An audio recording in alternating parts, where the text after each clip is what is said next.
The prayer Jesus taught, what Our Father really means. You have probably said the Our Father thousands of times in your life.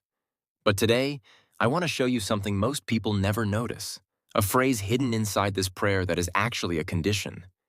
And if you miss it, the rest of the prayer doesn't work the way you think it does. Let's look at today's Gospel, Matthew 6:7-15.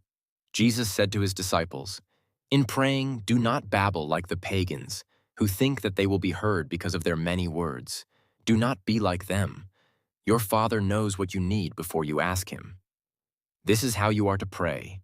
Our Father who art in heaven, hallowed be thy name, thy kingdom come, thy will be done, on earth as it is in heaven. Give us this day our daily bread, and forgive us our trespasses, as we forgive those who trespass against us. And lead us not into temptation, but deliver us from evil. If you forgive others their transgressions, your heavenly Father will forgive you. But if you do not forgive others, neither will your Father forgive your transgressions."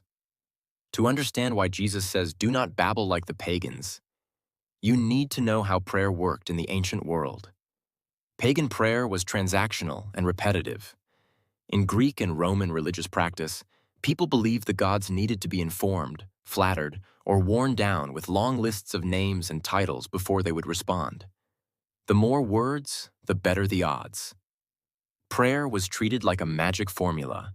Say the right words enough times, and the God is obligated to act. Jesus is dismantling that entire system in one sentence. Your Father knows what you need before you ask Him. This wasn't how anyone in the ancient world thought about the divine. Gods were distant, transactional, and needed to be managed. Jesus introduces something radically different. A Father who already knows and already cares, before a single word is spoken. The prayer itself was new in another way too. Jewish prayers of the time were beautiful but formal, often addressing God with elevated, distant titles. Jesus tells ordinary fishermen and tax collectors to call God Abba, Father, the same word a small child would use. That intimacy would have been startling to his original audience. The Our Father is often treated as something to recite quickly, but look at its actual structure. It is remarkably deliberate. It opens with God, not with us. Hallowed be thy name, thy kingdom come, thy will be done.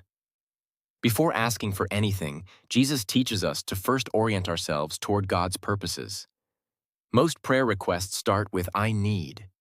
Jesus starts with "You are." Then it moves to real human need, but in order. Give us this day our daily bread.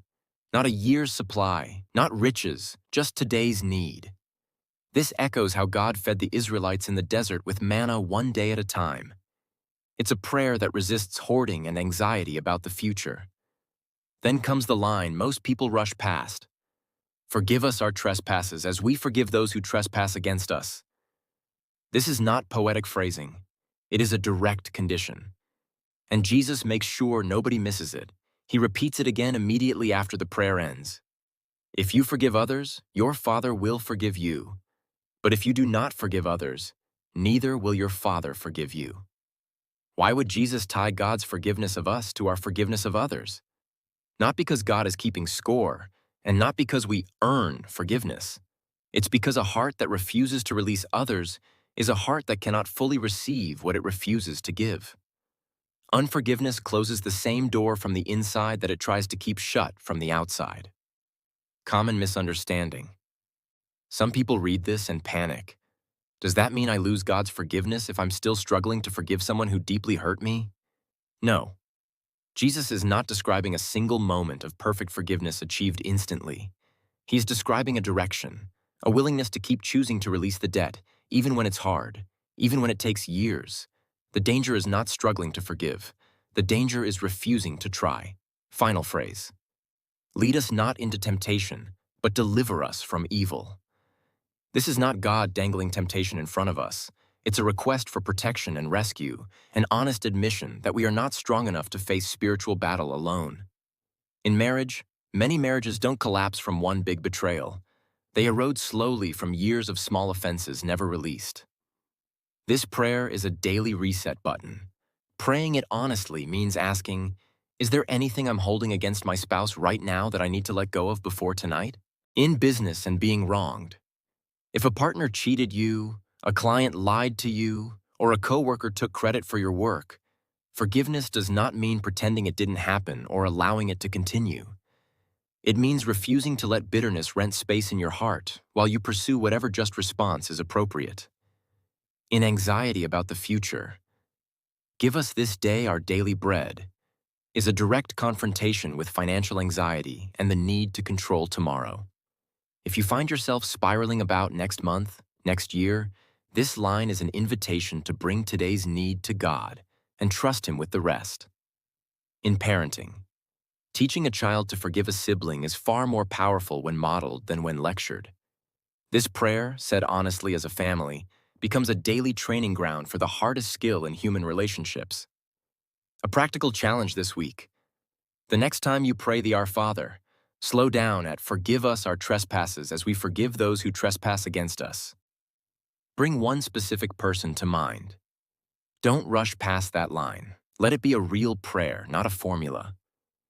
Jesus didn't give us a magic formula to repeat. He gave us a way of relating to God, honest, simple, and dependent. And right at the center of it, He placed forgiveness, not as an afterthought, but as the hinge the whole prayer turns on. So today, when you pray these words, pray them slowly. Mean them. That's where their power is.